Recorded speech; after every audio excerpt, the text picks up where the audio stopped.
बिस्मिल्लाहिर्रहमानिर्रहीम, अस्सलामुअलैकुम, good morning, welcome to सुबह सवेरे पाकिस्तान। मैं हूं हमजा धारण और मैं हूं आपके साथ सैयदा इकरा बुखारी। उम्मीद करते हैं आप सब खैरियत से होंगे और तमाम देखने वालों को, तमाम उम्मत मुस्लिमा को बहुत बहुत ज़्यादा रबीउल अव्वल की मुबारकबाद और जुमा भी मुबारक हो, क्योंकि बड़ा ही बरकतों वाला महीना जो है उसका आगाज़ हो गया और जुमा भी है। तो बरकतें और जो है ज़्यादा रहमतें समेटने के लिए ज़्यादा से ज़्यादा इबादत का इनकाद करें। और महाफिल जिस तरह से यकम रबीउल अव्वल से आगाज़ हो जाते हैं, महाफिल जो है वो उनका इनकाद किया जाता है। इसके साथ साथ दरूद पाक जो है वो कसरत से पढ़ें।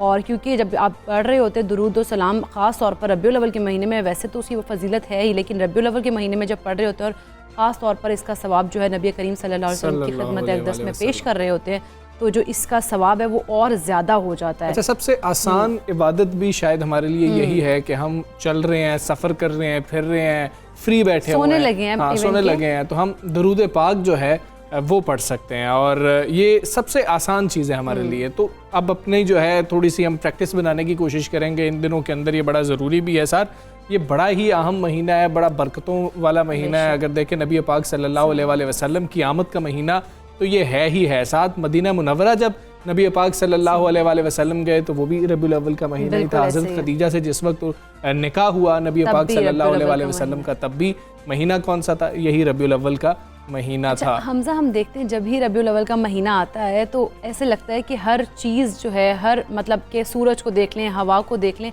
हर चीज़ में ऐसे लगता है कि वो ताज़गी आ गई और बहार सी महसूस हो रही होती है। और ऐसे लगता है कि हर शय जो है वो खुशियाँ मना रही है। एक अजीब सी कैफियत जो है वो आप फील कर रहे होते हैं चीज़ों को। बिल्कुल ऐसे ही है कि अच्छा, अब हम ना कई दफ़ा परेशान हो जाते हैं इकरा माह रबीउल अव्वल को लेकर। कहते हैं कि जी कि हम तो बड़ी बड़ी महाफिल नहीं करवा सकते, हम तो इतने लोगों को नहीं बुला सकते, हम शायद वो एहतमाम नहीं कर सकते। तो 2 लोग बैठ जाएं, 3 लोग बैठ जाएं, 4 लोग बैठ जाएं, जितने भी लोग हैं वो बैठें, जिक्र कीजिए और अच्छा, फिर ये अदा कीजिए कि जी कि जो नबी पाक की तालीमात हैं, जो उन्होंने हमारे लिए हमें बताया कि बेहतरीन ज़िंदगी इस तरीके से गुजारी जाती है, उस पर अमल करने का इरादा अगर हम कर लेते हैं और हम कहते हैं कि जी कि अब हम कोशिश करेंगे कि वो कोताहियाँ ना करें जो पहले कर रहे थे, तो इससे सल्लल्लाहु अलैहि वसल्लम पर अमल करना होगा। और दूसरा ये कि जिस तरह से हमजा भी कह रहा है कि 2-4 लोग बैठ जाएं, सिर्फ मकसद क्योंकि इसका ये होता है कि दुरूद सलाम जो है वो ज़्यादा से ज़्यादा उसका जिक्र करें और हुज़ूर अकरम सल्लल्लाहु अलैहि वसल्लम की खिदमत अक़दस में पेश करें, उसका सवाब उनको पहुँचाएँ। और साथ ही साथ जिस तरह से कहा था ना कि कुछ मीठा कहूँ, क्योंकि आप लोगों को ये हो कि बहुत ज़्यादा आपने खाने बनाने हैं, बहुत ज़्यादा एहतमाम करना है, अगर आपकी इतनी नहीं है, आप इतनी सकत नहीं रखते हैं, इतना अफोर्ड नहीं कर सकते हैं, तो फिर आप ये कर सकते हैं कि कुछ थोड़ा सा रख लें, मीठा रख लें, लेकिन और कुछ उसके ऊपर करके तो आप किसी को भी बांट दें, बच्चों में तकसीम कर दें चीज़ों को, लेकिन इसको इतना मत बनाए। इसका सिर्फ मकसद ये होता है कि आपने दुरूद सलाम जो है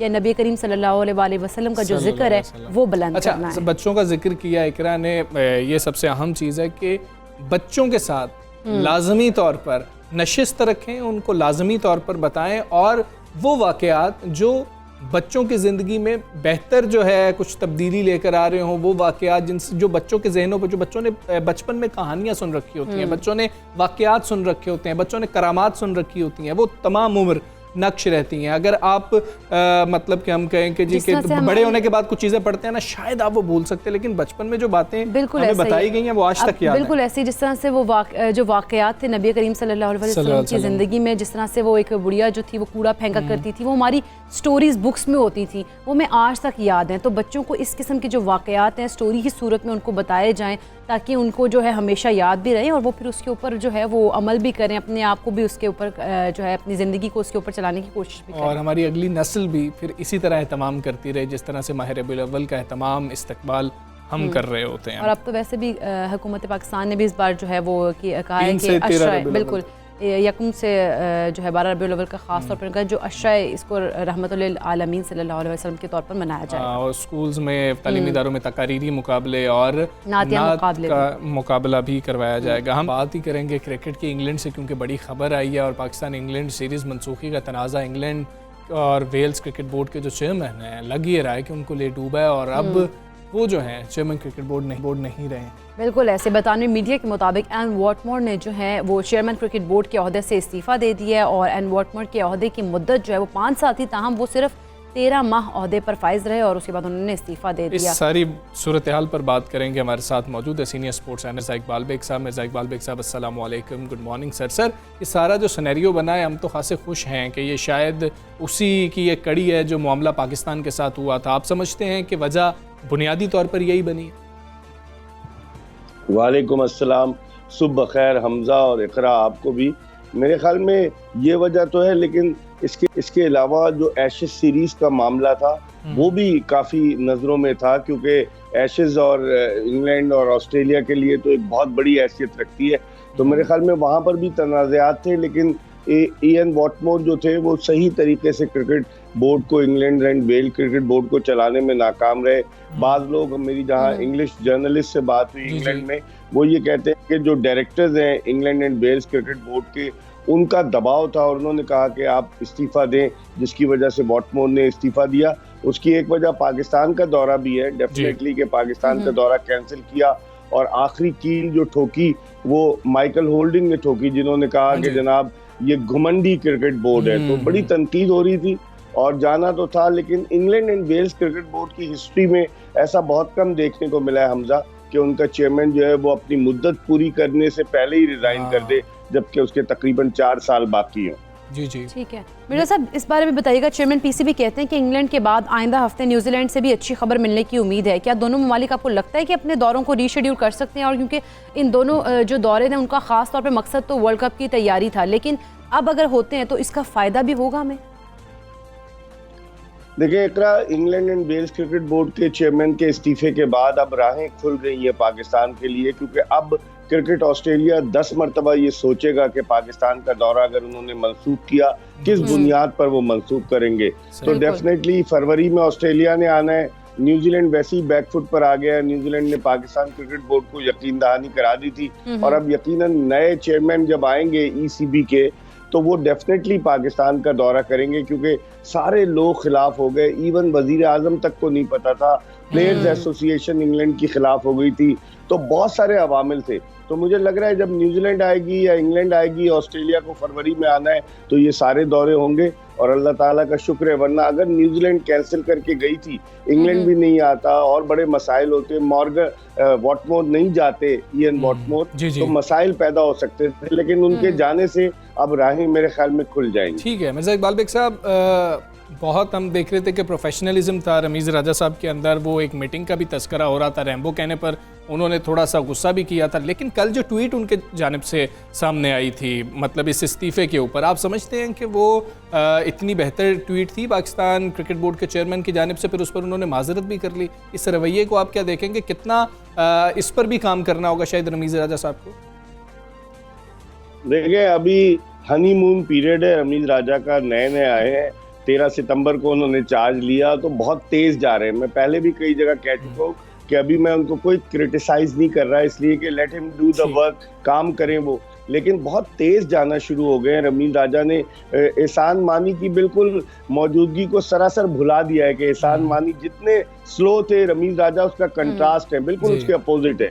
और कराची भी आ रहे हैं, इधर भी जा रहे हैं, उधर भी जा रहे हैं, ट्वीट भी कर रहे हैं, वीडियो मैसेजेस भी दे रहे हैं। तो मेरे ख्याल में उन्हें सोचना होगा कि थोड़ा सा ठहर के चलें, क्योंकि अगर संगे मरमर पर वो चलना तेजी से शुरू कर देंगे तो गिर भी सकते हैं। और ये क्रिकेट बड़ी जालिम चीज है हमजा, पल में हीरो और पल में जीरो। अब आप बताएं कि कोई एहसान मानी को याद कर रहा है?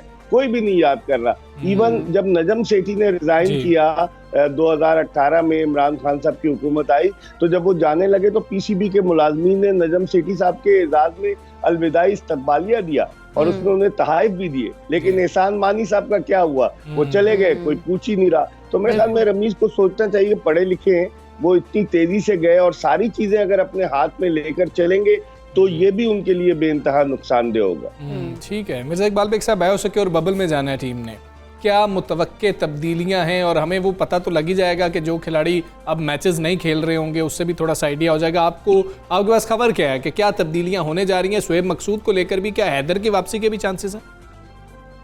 देखिए आज दोपहर तक जो है वो हतमी फैसला हो जाएगा हमजा कि कौन बायोसिक्योर बबल में जाएगा, क्योंकि आज के बाद ये खिलाड़ी वगैरह सब जो है बायोसिक्योर बबल में जाएंगे तो कोई भी जो पाकिस्तान के खिलाड़ी हैं वो इस नेशनल T20 कप में हिस्सा नहीं लेंगे।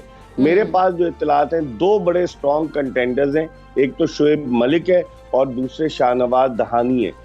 शोएब मलिक का चांस इसलिए बन रहा है कि कल शोएब मकसूद की कमर में तकलीफ हुई, आज उनको शायद MRI स्कैन के लिए ले जाया जाएगा, तो फिर शोएब मकसूद माजी में भी वो कमर की तकलीफ का शिकार रहे तो फिर उनके ऊपर क्वेश्चन मार्क है।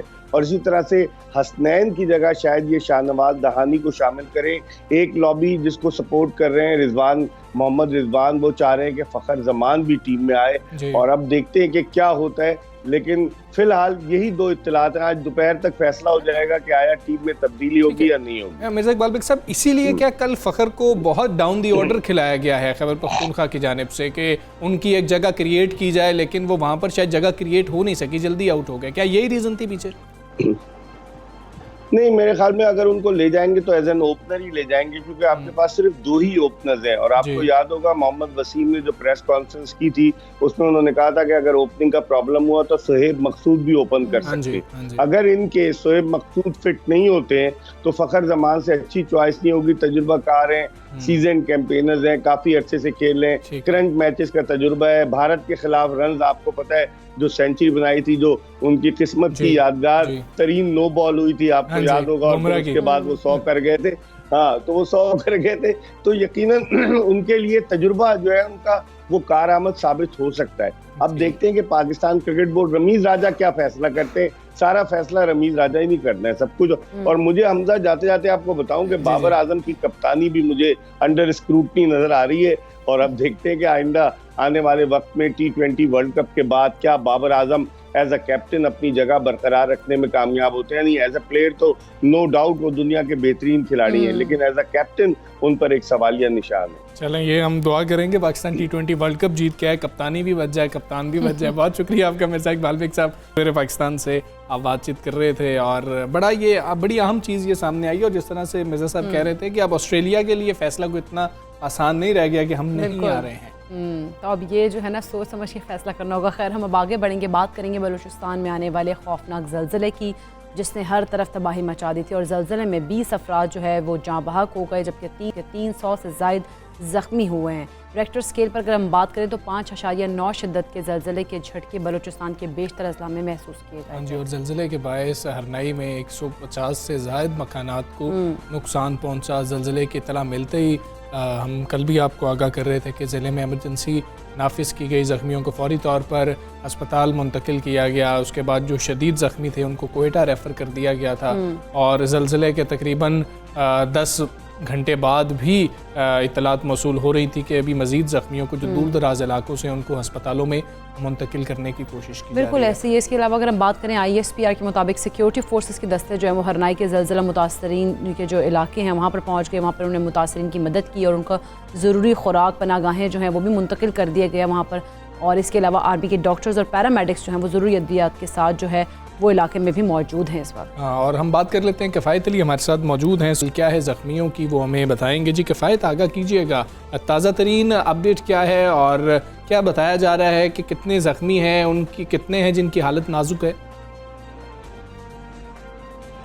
जी बिल्कुल, बलूचिस्तान में जो हरनाई का इलाका है इसमें कल हौलनाक ज़लज़ले ने जो है वो हर तरफ तबाही मचा दिया है। जो रात थी वो भी जो बेघर अफराद थे उन्होंने खुले आसमान तले गुजारी और यकीनी तौर पर ये रात उनके लिए उनकी ज़िंदगी की सबसे मुश्किल रात होगी कि एक दिन कबल जो है वो चैन की नींद सो रहे थे और सिर्फ कुछ ही लम्हों ने, कुछ सेकेंड्स ने जो है वो उनकी ज़िंदगी को जो है वो मुकम्मल तौर पर तब्दील कर दिया।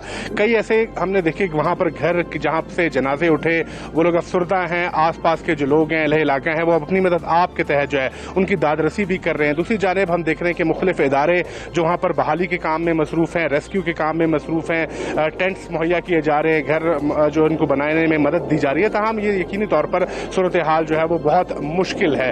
20 अफराद इसमें जाँ बहक हुए, जिसमें ख़वातीन भी शामिल हैं, बच्चे भी शामिल हैं। इसके अलावा 200 से ज़ायद अफराद जो है वो ज़ख्मी हैं। अब तक की जो ताज़ा तरीन इत्तलात है उसके मुताबिक 120 अफराद अब भी जो है वो मुख्तलिफ अस्पतालों में हैं, जबकि बहुत से लोगों को जो है वो मरम पट्टी के बाद अस्पतालों से फारिग कर दिया गया है। ताहम हम देख रहे हैं कि जो सबसे पहला काम होगा वो होगा कि जो बेघर अफराद हैं, जो इस ज़ल्ज़ले के बायस जो है जिनके घर मुतासिर हुए, उनके लिए जो है वो हुकूमत की जानिब से क्या एफर्ट की जाती है, क्या कोशिशें की जाती हैं, क्योंकि यकीनी तौर पर अब सर्दी बढ़ती जा रही है और ये वो इलाके हैं कि जहाँ पर सर्दी की शिद्दत जो है वो आइंदा कुछ दिनों में मजीद बढ़ेगी। ठीक है, बहुत शुक्रिया किफ़ायत अली, आप अपडेट कर रहे थे। इसी पर हम बात करेंगे तर्जुमान बलूचिस्तान हुकूमत लियाकत शहवानी साहब हमारे साथ मौजूद हैं। अस्सलाम वालेकुम, गुड मॉर्निंग शहवानी साहब। अब तक की सूरत हाल क्या, इससे मुतालिक हमें बताइएगा, और कैजुअलिटीज़ कितनी रिपोर्ट हो चुकी हैं और ज़ख्मी होने की इतलात भी अभी तक आ रही हैं, तो वो कितने हैं? जी कि ऑफिशियली जो हमारे पास रिपोर्ट है PDMA की तरफ से आई है, 15 शहादतें हुई हैं, उसमें 200 प्लस लोग ज़ख्मी हुए हैं और इसमें मोस्टली माइनर इंजर्ड थे। 27 लोग जो है वो सीरियस ज़ख्मी हुए और उन्हें हेलीकॉप्टर एम्बुलेंसेस के जरिए अरनाई से कोयटा मुंतकिल किया गया और CMH। ठीक है शहवानी साहब, हरनाई की हो रही थी तो इलाके में सहूलियात के फुकदान का भी जिक्र रहा है। इमदादी कार्रवाइयों में कितनी मुश्किलात पेश आती रही हैं, ये भी बताइएगा। देखिए मुश्किल तो है 5.9 मैग्नीट्यूड का ये अर्थक्वेक एक शॉक आया है और इसके ट्रिपल्स जो है पूरे बलूचिस्तान में महसूस किए गए और अरनाई दूर दराज इलाका भी है और वहाँ पर जो हॉस्पिटल्स हैं, BHUs हैं, वो भी ज़ाहिर है ज़लज़ले की वजह से मुतासिर हुए और कच्चे मकानात मुनहदम हुए। लेकिन ये है कि हमारे पाक आर्मी के जवान, FC के जवान, PDMA, डिस्ट्रिक्ट एडमिनिस्ट्रेशन, पूरी जो रियासती मशीनरी है वो अपने लोगों की खिदमत में फौरी तौर पर हालत पे आ गई है और लोगों को रेस्क्यू करना उन्होंने शुरू कर दिया और यही वो एफर्ट्स हैं सिंसियरिटी, डेडिकेशन के साथ जो किए गए कि अल्हम्दुलिल्लाह इस रेक्टर स्केल पे भी जो इतना बड़ा झटका आया, शुक्र अल्लाह का, उसमें नुकसानात कम हुआ। 100 के करीब अब तक जो है हाउसेस जो है डैमेजेस उनके रिपोर्ट हुए हैं। मजीद भी कमेटी कॉन्स्टिट्यूट कर ली गई है। दूर दराज एरियाज हैं, पहाड़ों में लोग रहते हैं, लैंड स्लाइडिंग भी हुई है, तो सारा डिटेल जो है इवालुएट करके कमेटी अपनी रिपोर्ट गवर्नमेंट को पेश करेगी और जो नुकसानात लोगों की हुए हैं बलूचिस्तान गवर्नमेंट उनको साथ भी मदद करेगी। जो शहादतें हुई उनको लवाकिंग के साथ भी फाइनेंशियल उनको सपोर्ट किया जाएगा और जो इंजर्ड्स हैं, जो ज़्यादा इंजर्ड्स हैं, जो माइनर इंजर्ड्स हैं, उसी तनासुब से अपने लोगों को अकेला नहीं छोड़ेंगे, तनहा नहीं छोड़ेंगे उनको। अगर हम बात कर लें दूर दराज इलाकों की, तो वहाँ पर भी हुकूमत की कार्रवाइयाँ जारी हैं, कोई जगह ऐसी तो नहीं है जो दूर होने की वजह से आउट ऑफ साइट रह गई हो? देखिए बिल्कुल 15 से 20 किलोमीटर ओवरऑल रेडियंस रहा है नुकसानात का। ये मेन एपी सेंटर एरिया है। इसके अलावा जो नेबरिंग डिस्ट्रिक्ट्स है, जाहिर है वहाँ पे भी शॉक्स शदीद थे, तो वहाँ पे भी जो डिस्ट्रिक्ट एडमिनिस्ट्रेशन है पूरे अपने एरियाज़ में हम जो कमेटी है वो इवालुएट कर रही है। हम देख रहे हैं खुदा न ख्वास्ता कोई लोग जो है नीचे तो दबे नहीं है। अब तक की रिपोर्ट के मुताबिक कोई भी एक ऐसा इंसिडेंट नहीं पेश आया कि जिसमें लोग दबे। वो जो शहादतें हुई हैं ज़ाहिर है उनके अलावा कोई फंसे हुए लोग नहीं है, कोई मिसिंग लोग अब तक रिपोर्ट के मुताबिक नहीं है। अगर कोई ऐसी रिपोर्ट सामने आ जाती है, हमारी कमेटी PDMA की कमेटी है, डिस्ट्रिक्ट एडमिनिस्ट्रेशन कमेटी है, तो जो हमें रिपोर्ट होगा नोटिस में होगा मीडिया के साथ। ठीक है शहवानी साहब, कोई अगर जारी किया गया हो आफ्टर शॉक्स के हवाले से या खुदा न खास्ता मजीद जल्जलों के हवाले से कोई इम्कान जाहिर किया गया हो और ख़ास तौर पर कोई इलाके हैं जिनको ख़तरनाक जोन में डिक्लेयर किया गया? ख़तरा है और पास्ट में भी ख़ुसूसन बलूचिस्तान के लोग सिब्बी, अरनाई, कोयटा, यहाँ ये फॉल्ट लाइन पे है ये एरियाज़, तो ज़लज़ले के साथ लोगों का एक्सपीरियंस यही रहा है कि इस मैग्नीट्यूड पे जब कोई शॉक आ जाती है तो उसके बाद उसके आफ्टर शॉक्स वो कंटिन्यू रहते हैं। तो आज कोई इस तरह के आफ्टर शॉक्स तो रिपोर्ट नहीं हुए, लेकिन लोगों को PDMA ने मोहतात रहने की हिदायत की है और अल्लाह तबारक ताला से भी दुआ गो है कि अल्लाह पाक खैर फरमाए। लेकिन लोगों से गुजारिश है कि वो मोहतात रहें और जो उनके घरों के दरवाजे हैं उनको इस तरह लॉक ना लगाएं कि फौरी तौर पे खोलने में कोई उनको मुश्किल का सामना हो, और मोहतात रहें। और ख़ुसूसन रात के वक्त जब सारे लोग सो जाते हैं तो कम से कम घर में एक आध लोग ऐसे हों कि जो जागते रहें, ताकि किसी भी ऐसी सूरत में कि अगर कोई बड़ा शौक आ जाता है तो बाकी लोगों को वो जगाने में मदद कर सके और उनको निकालने में। ठीक है चवानी साहब, बहुत शुक्रिया आपका। सुबह सवेरे पाकिस्तान से आप बात कर रहे थे और आखिर में जो वो गुफ्तगू कर रहे थे वो बहुत ज़्यादा अहम है और उसको फॉलो करना भी बहुत ज़्यादा ज़रूरी है। हम दुआगो हैं कि जो लोग ज़ख्मी हैं अल्लाह उनको जल्द सेहतयाब करे और जिन लोगों के प्यारे उनसे जुदा हो गए हैं उनको सब्र जमील अता करे। बिल्कुल ऐसा ही है। हमें यहाँ पे ब्रेक लेनी है, वापस आते हैं एक ब्रेक के बाद।